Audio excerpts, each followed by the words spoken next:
I was halfway through a glass of wine, watching the sunset from my vacation home porch, when my phone buzzed again. Mom's 6th message today. "We've all agreed, honey, it's time to let the house go. Your sister needs a place after her divorce." They weren't asking, they were informing me. The home I worked 20 years to afford? It had suddenly become ours. I smiled, not because I agreed, but because they had no idea. I'd already sold it, behind their backs. If they wanted a war, I'd play it differently, quiet, legal, and utterly unforgettable.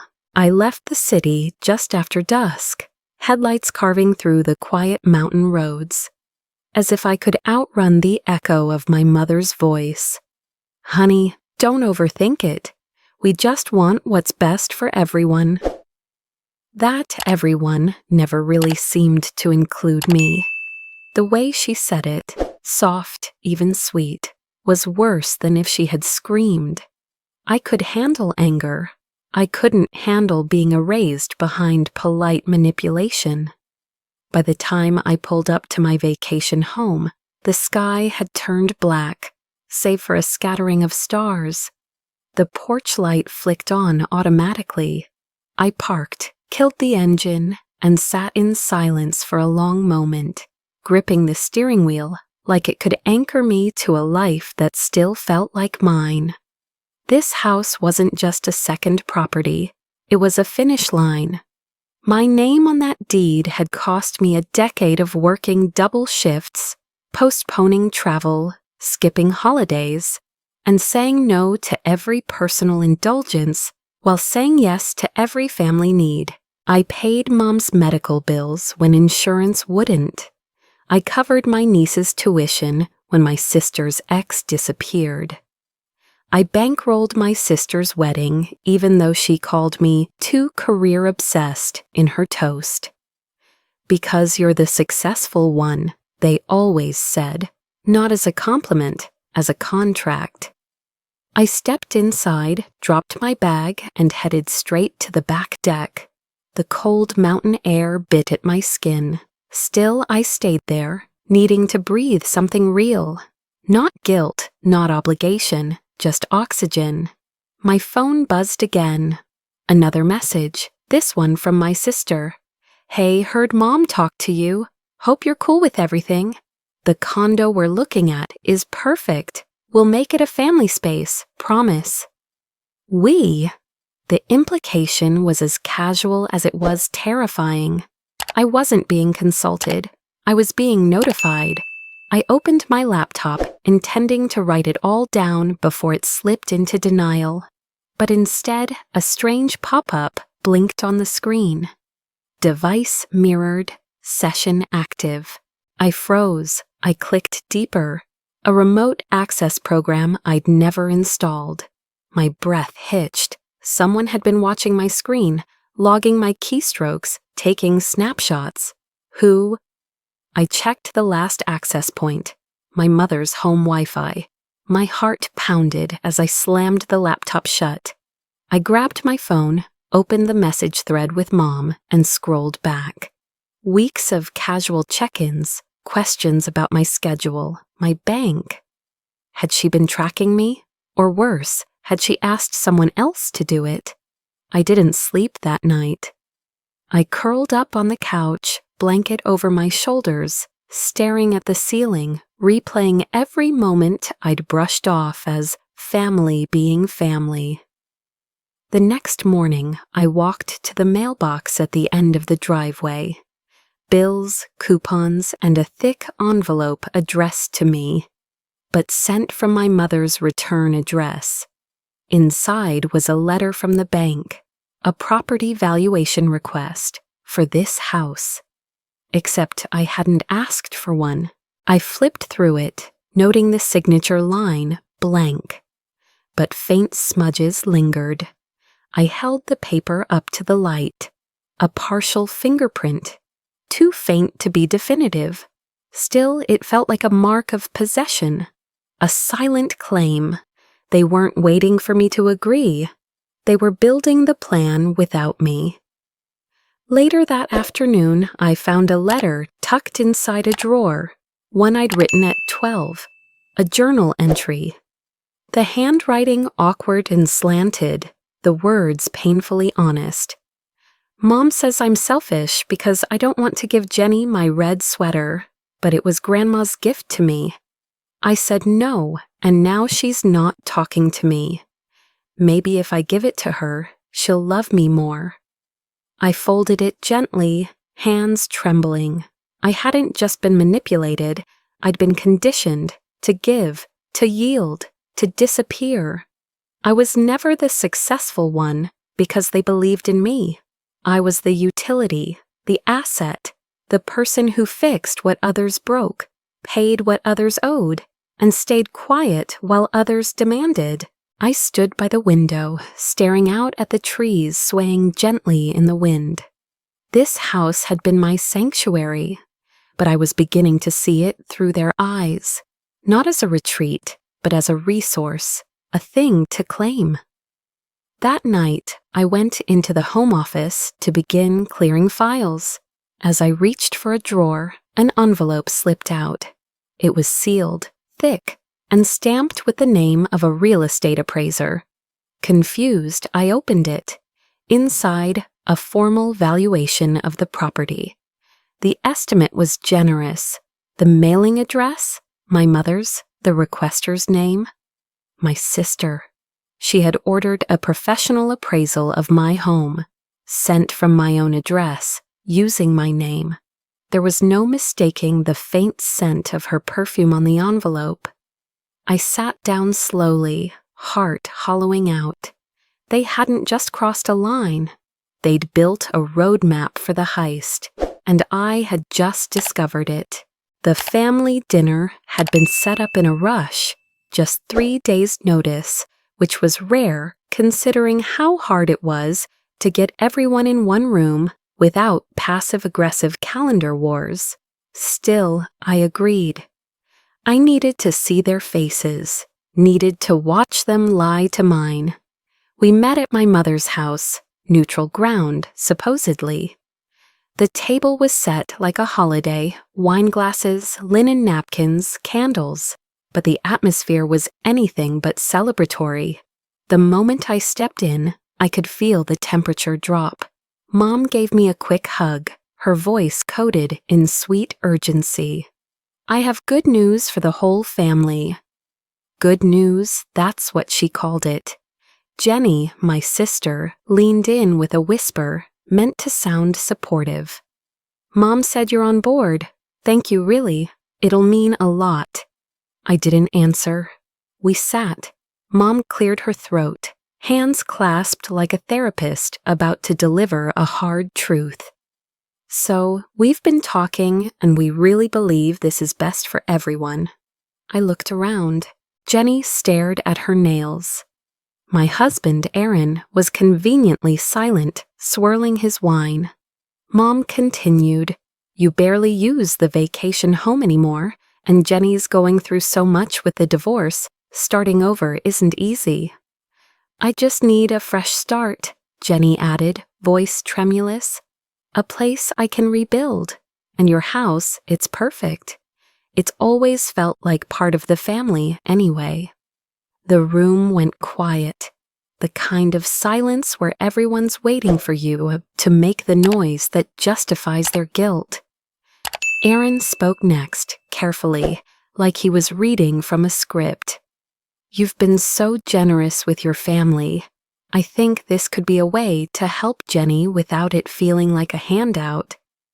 My pulse thudded in my ears. I felt like a defendant in a courtroom I didn't agree to step into, and I was being sentenced for a crime I hadn't committed.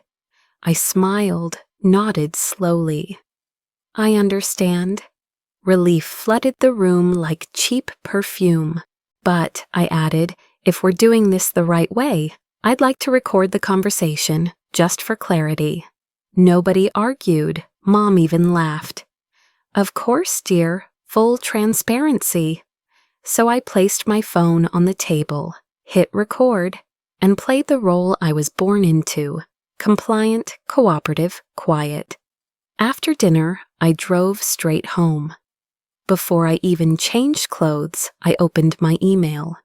And there it was, a fraud alert from the bank. Unauthorized withdrawal attempt on a secondary account. Declined due to failed authentication. My breath caught. I opened the activity log. Someone had tried to move $8,000.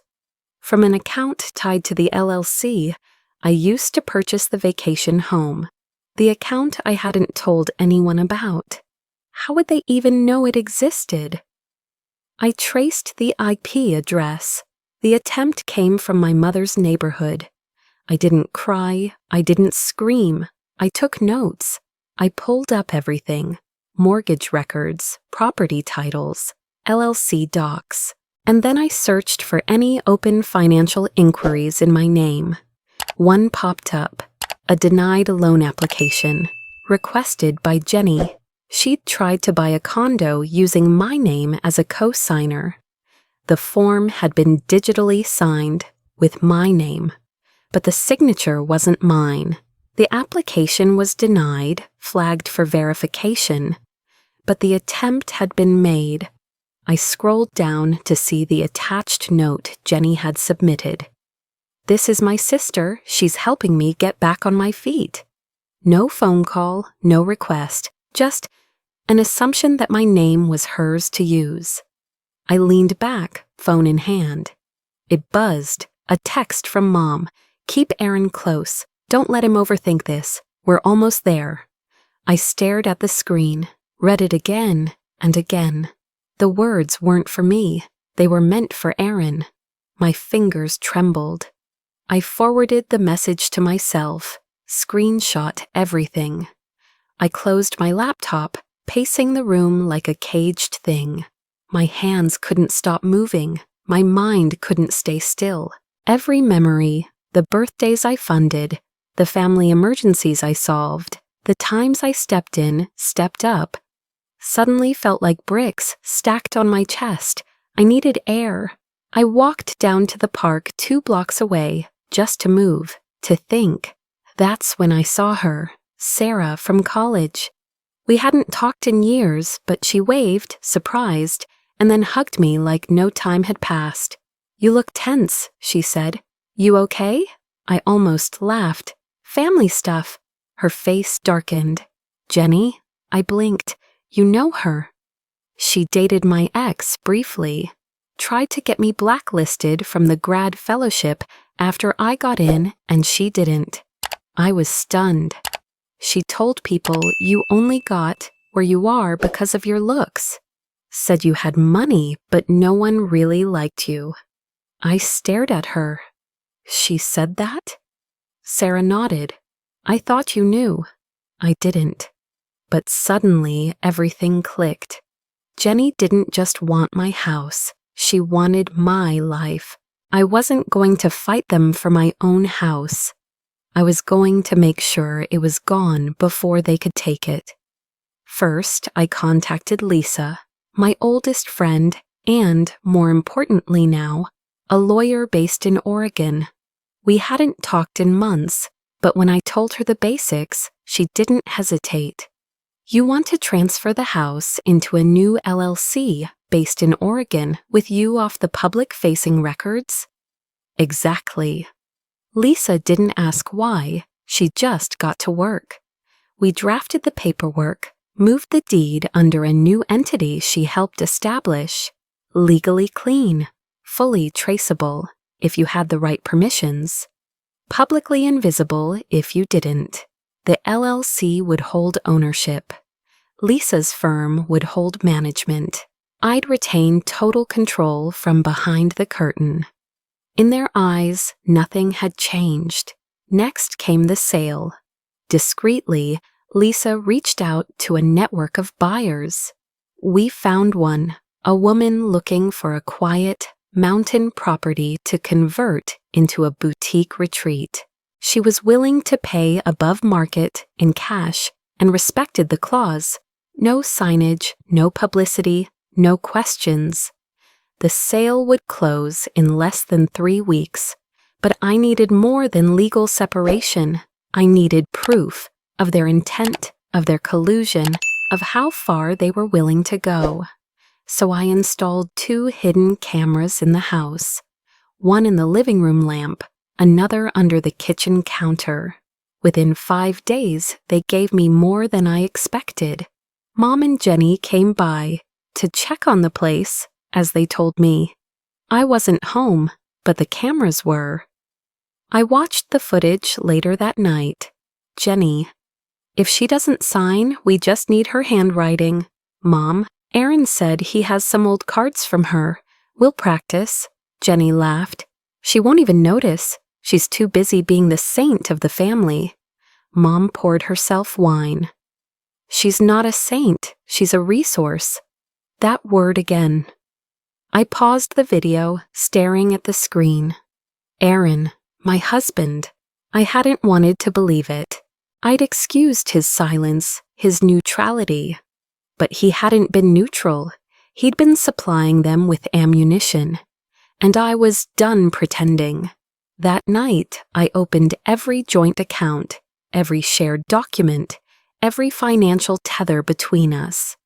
I severed them all, closed accounts, redirected payments, froze any assets under both names, transferred liquid funds to my private holdings. By midnight, our marriage was no longer financially binding. By morning, we were strangers on paper. The timing was intentional, because the next day, we were all supposed to drive up to the vacation home for a family weekend. A goodbye retreat, they called it. Not knowing it had already been sold. I said yes. I packed bags, baked banana bread, smiled in the car. When we arrived, I let them settle in. Mom took her usual room.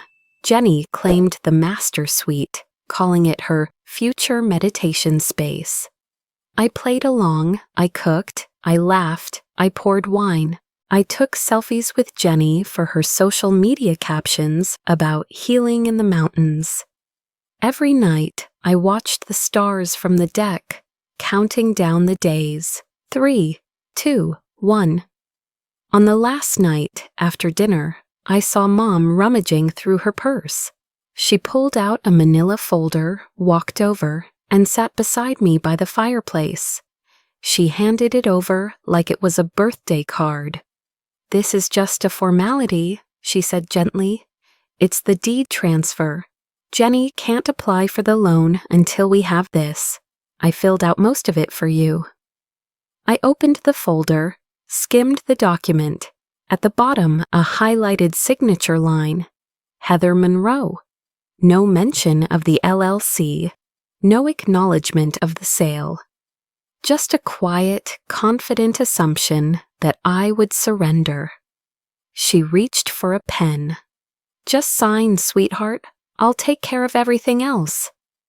I looked at her hands older than I remembered, at her eyes still the same steel behind the softness, and I thought of a night when I was 7 years old, sick with the flu, curled in bed.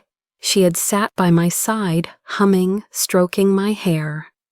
That woman was still somewhere in there, maybe, but the one in front of me. She was signing papers before asking permission. "I'll look it over in the morning," I said. Mom smiled, satisfied. Of course, no rush.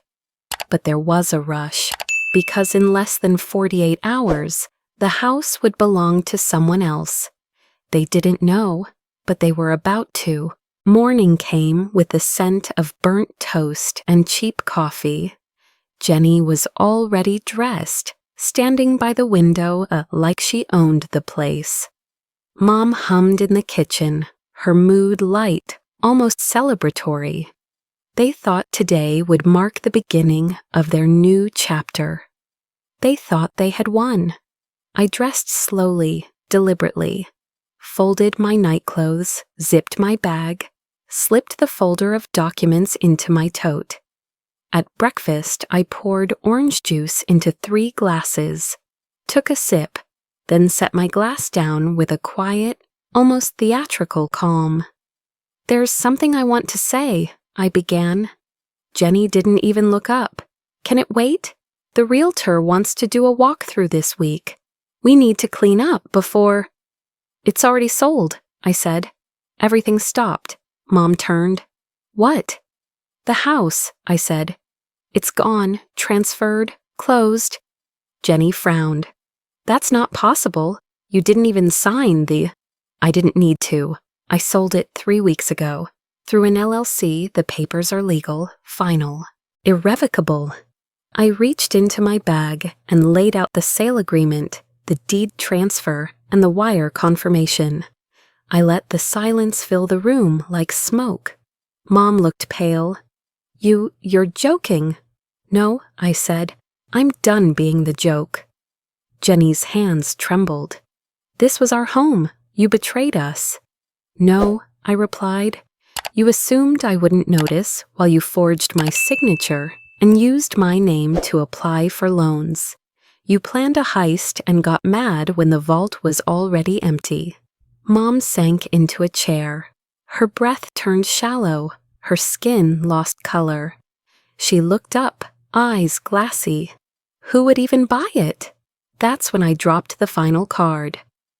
"Remember Sarah Lambert?" Mom blinked. "That name sounds—" "She's the lawyer who handled the sale. Her mother bought the house. You might remember her. She's the one you promised double returns on a real estate fund 15 years ago, then disappeared." Silence fell like a guillotine. Jenny's mouth hung open. "You did this to hurt us." "No," I said, voice quiet. "I did this to survive you." Aaron, who had been uncharacteristically quiet all morning, stood. "I'm going for a walk." He didn't come back. Later that afternoon, I packed up, said nothing more, no final speech, no melodrama. By evening, I was back in the city. My phone buzzed as I unpacked. It was a legal notice from Aaron's attorney. He was requesting an immediate division of marital assets. Micro cliffhanger delivered. By morning, the war began. The first shot was a group message from Mom, sent to family, extended relatives, even co-workers of mine she barely knew. It read, "We're heartbroken. Heather sold the family home without telling anyone. After everything we did for her, we just wanted to support Jenny's healing." Then came Jenny's version, a crying video on social media, talking about betrayal, trauma, losing the only safe place she had after her divorce. People believed it, at first, until I uploaded my own file. Not a statement, not a rebuttal, just a 5-minute recording from the family meeting. The one they all walked into smiling and walked out with blood on their hands. Voices unmistakable. Jenny, "She'll do it. She always does." Mom, "If she doesn't, we make it happen anyway." Aaron, "Just don't push too hard. She's smarter than you think." It went viral, quietly, then with fury. Within hours, I got messages from old classmates, co-workers, even neighbors. I had no idea. "I'm so sorry. You don't deserve this." I didn't respond. I didn't need to. The truth had a voice. I just hit play. I went silent online, didn't comment, didn't defend. The noise played itself out. The next week, I returned to the cabin, well, not mine anymore, technically. But Sarah had left me a key, said I could visit any time until renovations began. I sat on the same porch where it all started, staring at the same trees. But this time, I wasn't running away. I thought I'd cry from rage. But I didn't. I cried because, for the first time in my adult life, I'd chosen myself. Not in anger, not in rebellion, but in quiet, defiant clarity. I cried because I'd spent years afraid of being called selfish, and now I'd survived their worst and still hadn't become like them. The storm didn't end when the house was sold. If anything, that was just the eye of it. The fallout rippled out slowly at first, unassuming, almost ignorable. A few whispers, awkward silences in social circles, phone calls that went unanswered. But within weeks, the consequences began arriving in sharper forms. Jenny lost her job, not publicly, of course. Her company phrased it as a mutual separation following internal review. But word traveled fast in the corporate world. A client had come across the viral video and recognized her voice. The HR department was forced to dig deeper. The attempt to use forged documents under someone else's name was at best ethically disqualifying, at worst criminal. She tried to spin it, claimed I was trying to ruin her life, but there was no energy left for that lie to stick, not when the receipts were everywhere. Mom didn't fare much better. Her church community, the one she leaned on for image, support, and attention, slowly began pulling away. No official announcements, no confrontations, just fewer dinner invites, fewer hands raised to volunteer beside her. Eventually, she stopped going. I heard from a mutual acquaintance that she was not feeling well these days. They didn't say more. They didn't need to. Aaron moved out 2 weeks after serving the legal notice. He didn't explain, didn't apologize, just packed a single bag, left a few frozen meals in the fridge in case I got busy, and disappeared into silence. I didn't follow him, didn't fight for a marriage that had long since dried up into function over feeling. Our divorce, when it came, was clean. Boring even, which was what I needed. For a while, I thought that would be the end of it. But life, in its twisted generosity, always had one more truth to throw at me. It came in the form of an email, a spam folder glitch, a subject line I almost ignored. Pending beneficiary verification, Heather Monroe. Curious, I opened it. It was from an insurance company I'd never interacted with. A policy opened under my name. The listed contact, Jenny Monroe. I called the company.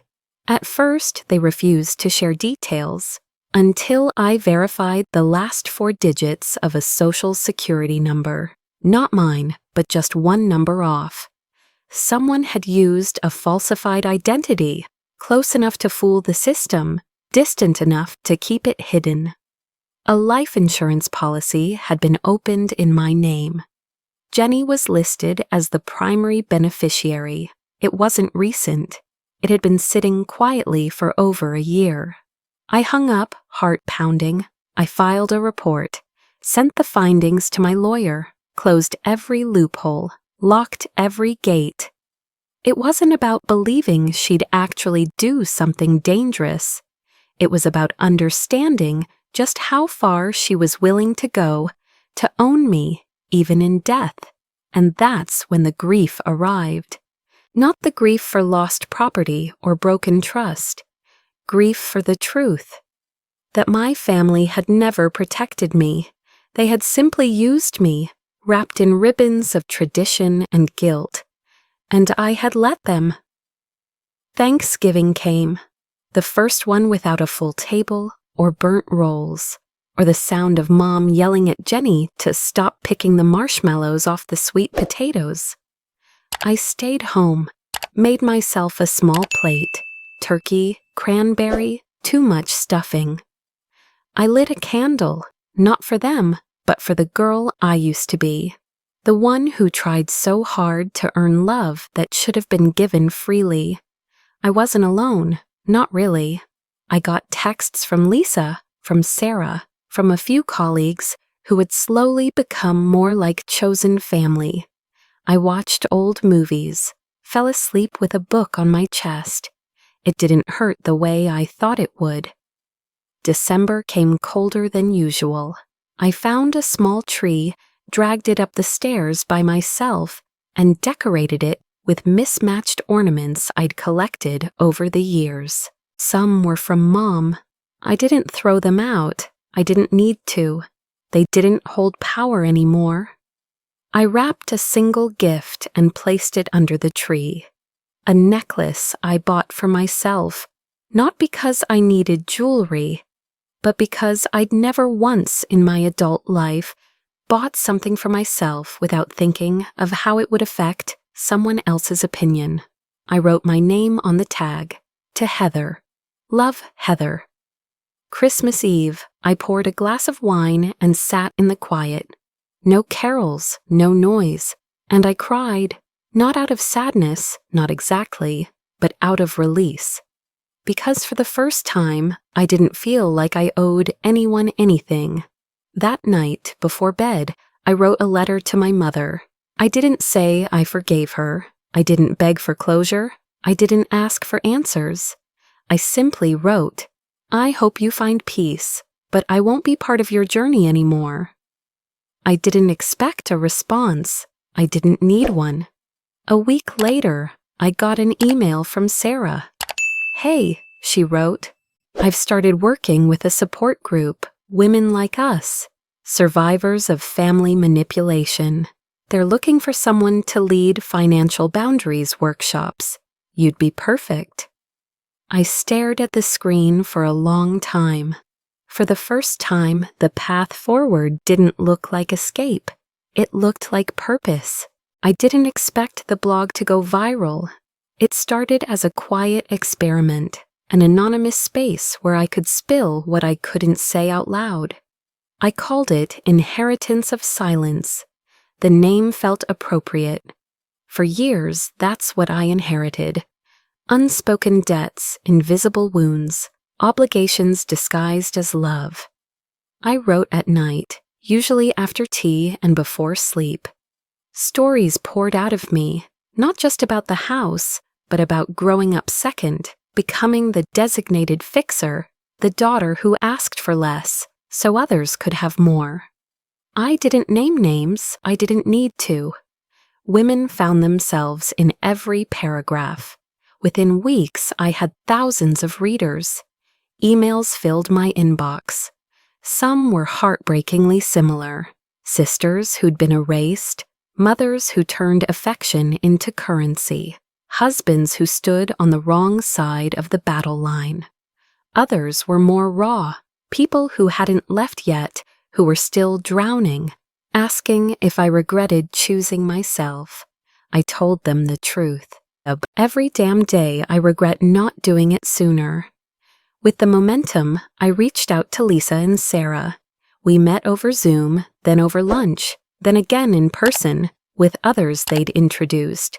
Lawyers, therapists, financial advisors, trauma specialists, all women, all survivors. By spring we had a name, the Quiet Reclaimers. We weren't trying to fight families. We were building escapes, legal frameworks, emotional boundaries, resources for people who didn't even know what they were missing because manipulation had been branded as normal. I wasn't a warrior. I was a guide. I taught women how to read contracts, how to track money, how to recognize the difference between guilt and generosity. I didn't burn bridges. I simply built a gate. One with a lock. One I had the key to.